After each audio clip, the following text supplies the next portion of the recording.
Hello everyone.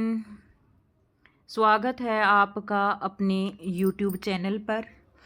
आज ओशो की एक बेहतरीन कहानी, अगर आप दुख को त्याग दो तो आपके जीवन में क्या होगा।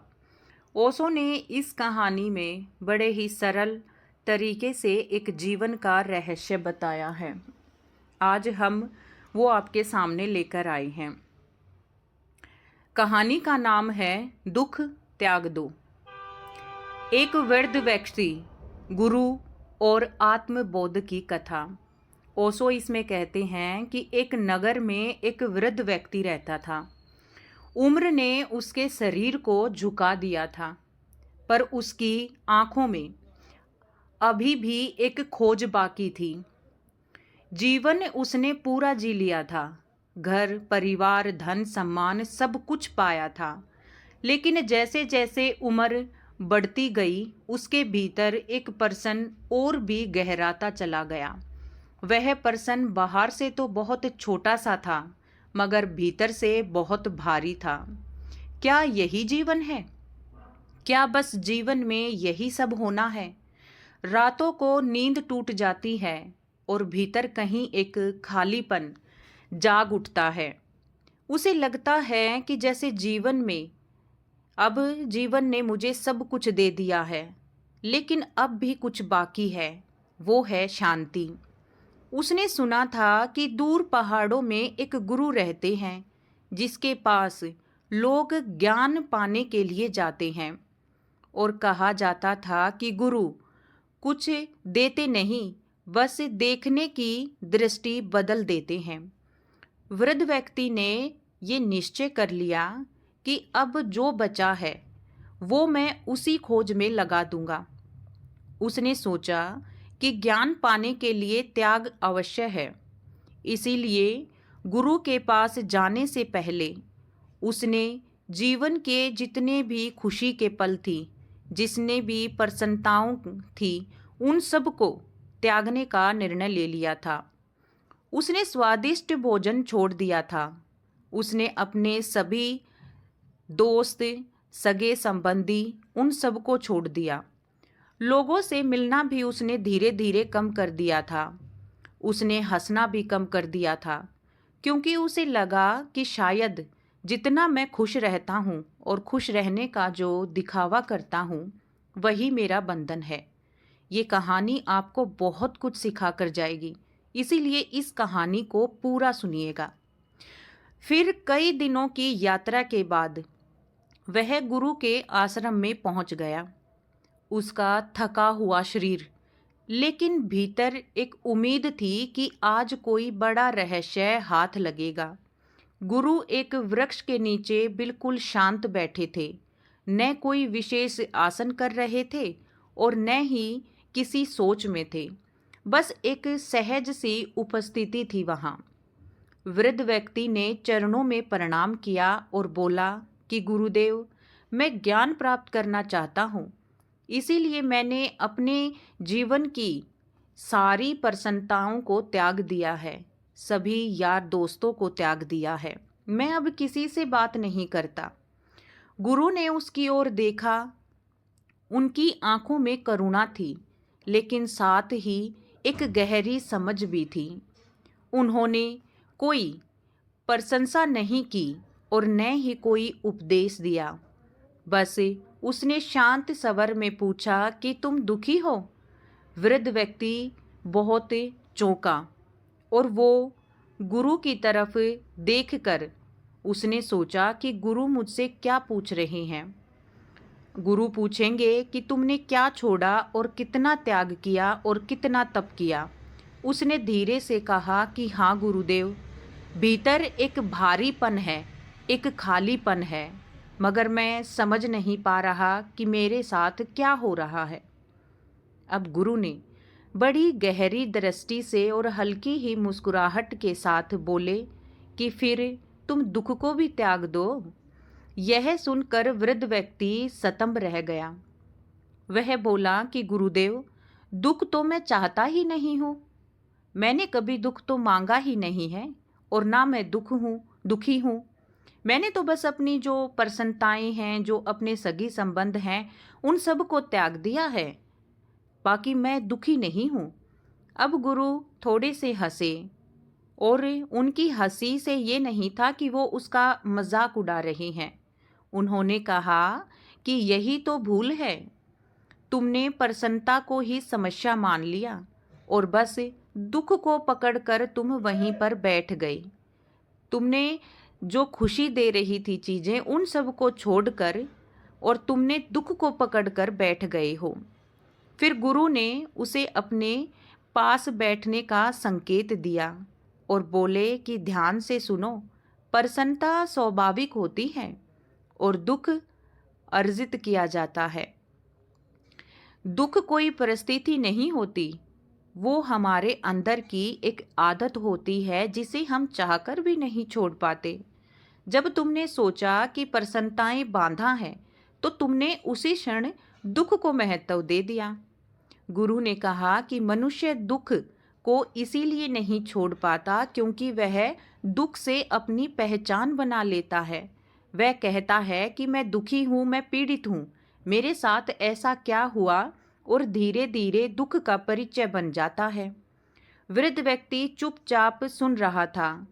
पहली बार उसे लगा रहा था कि वह कुछ समझ रहा है। अब उसे शायद जीवन समझ में आ जाएगा। मगर वो कुछ देर बैठा रहा और यही बात वो जीवन भर समझ नहीं पाया। गुरु ने आगे क्या कहा? गुरु ने कहा कि तुमने भोजन छोड़ दिया, तुमने हंसना छोड़ दिया, तुमने संगीत छोड़ दिया, लेकिन क्या तुमने अपेक्षाएं छोड़ी? क्या तुमने एक दूसरे की तुलना करना छोड़ा? क्या तुमने यह उम्मीद छोड़ी कि जीवन तुम्हारे अनुसार चले? उन्होंने एक पत्थर उठाया और कहा कि दुख इस पत्थर जैसा होता है, इसे तुम सिर पर रख कर चल रहे हो, फिर पूछते हो कि मेरे सिर में दर्द क्यों है। वृद्ध व्यक्ति की आंखें भर आई। उसने पूरे जीवन की झलक देखने लगी। कितनी ही बातें उसने पकड़ रखी थी। किसी ने उसका सम्मान नहीं किया तो दुख, किसी ने उसकी बात नहीं मानी तो दुख, जीवन जैसा वो चाह रहा था वैसा नहीं चला, उसका दुख। गुरु ने कहा कि दुख त्यागने का अर्थ ये नहीं है कि जीवन में कठिनाइयाँ नहीं आएंगी। कठिनाइयाँ तो आएंगी, पीड़ा भी बहुत आएगी, लेकिन दुख नहीं आएगा। पीड़ा बाहर से आती है और दुख भीतर से पैदा होता है। उन्होंने समझाया कि जब घटना होती है तो तुम उसे स्वीकार कर लेते हो, तो बस वह घटकर ही रहता है। लेकिन जब तुम कहते हो कि ऐसा नहीं होना चाहिए था, तब दुख जन्म लेता है। वृद्ध व्यक्ति ने पूछा, तो गुरुदेव मैं क्या छोड़ूं? गुरु ने उत्तर दिया कि छोड़ने की सूची मत बनाओ, बस एक बात छोड़ दो, इस जीवन से लड़ना। जितना तुम जीवन से लड़ोगे उतना ही दुख पैदा होगा। जीवन के साथ बहोगे ना तो शांति मिलेगी। चाहे जीवन में सुख आए या दुख आए, बस उसे अपने साथ रखो और चलते जाओ। उस दिन वृद्ध व्यक्ति ने कोई नया नियम नहीं सीखा था, ना ही कोई मंत्र लिया था। उसने सिर्फ एक बात समझ ली थी कि दुख अनिवार्य नहीं है। दुख तो हमारे ही अंदर एक जन्मा हुआ है जिसे हम हर रोज चुनते हैं। आश्रम से लौटते समय उसके कदम बहुत हल्के थे, क्योंकि जीवन वही था, वही शरीर था, वही उम्र थी, और उसकी परिस्थितियां भी कुछ बदली नहीं थी।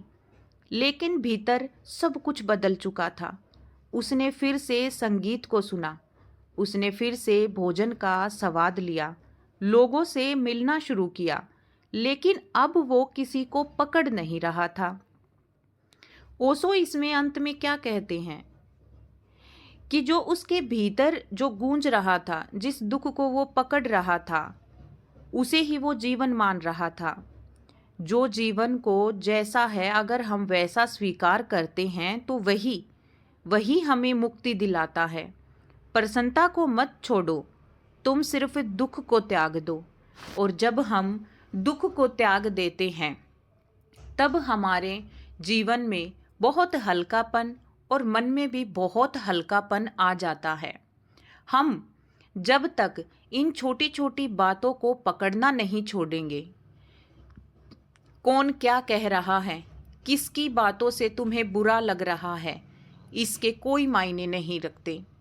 ओशो ने इस कहानी में हमें बस यही बताया है कि हम दुखी नहीं हैं। हमने दुख को पकड़ रखा है। जीवन में कोई दुख नहीं है। ऐसे ऐसे दुख सभी के जीवन में है। आप अकेले नहीं हो कि जिसके साथ ये दुख हो रहा है। मगर हम अपने दुखों को पकड़कर इस तरह के से बैठ जाते हैं कि हमारा जीवन फिर उसी तरह चलता है। जैसे इस कहानी में ओशो ने कहा है, एक छोटा सा पत्थर आप अपने सिर पर रख लो, कितनी देर तक रख पाओगे? वही हमारे अंदर जो हमने दुखों का एक पत्थर बना लिया है और उसे हम अपने साथ ढो रहे हैं। यही कारण है कि हम दुखी हैं। हमने हंसना छोड़ दिया, खेलना छोड़ दिया, बचपना छोड़ दिया, क्योंकि हमने स्वीकार कर लिया कि हम अब बचपने में नहीं हैं। मगर हम चाहे कितनी भी उम्र हो जाए, मैं आप सबसे यही बात कहना चाहूँगी कि अपने बचपने को मत छोड़ो। जैसे आप बचपन में थे, ना कोई छल कपट, ना दुनियादारी की समझ, ना समझ बनकर चलना पड़ेगा। कई बार हम देखते हुए कि गलत हो रहा है, मगर हमें फिर भी नज़रअंदाज करके चलना पड़ता है, क्योंकि ये जीवन है। ये जीवन ऐसे ही चलता है और जीवन ऐसे ही चलता रहेगा। बस हमें क्या देखना है, हमने चुनना है कि हम कैसा जीवन जीना चाहते हैं। अगर आप दुख को पकड़ोगे तो दुख ही मिलेगा। छोटी छोटी बातों में खुशियाँ ढूंढिए। अपने आप को अकेला मत समझिए। संगीत सुनिए। कोई उम्र नहीं होती जीने की। जब तक हम ढोएंगे तब तक जीवन ऐसे ही नर्क बनेगा। ये थी हमारी आज की छोटी सी कहानी। ज़्यादा कुछ तो हमने नहीं बताया, बस सिर्फ इसमें यही कहा है कि दुख को त्याग दो। इस दुख को अपने साथ ढोकर मत घूमो। जब आप दुख को त्याग दोगे तब सब कुछ ठीक हो जाएगा। यही थी हमारी कहानी। कैसी लगी प्लीज़ कमेंट बॉक्स में ज़रूर बताइएगा। और अगर आपको अच्छी लगी हो तो लाइक कीजिएगा और चैनल को सब्सक्राइब कीजिएगा। मिलते हैं अगली कहानी में।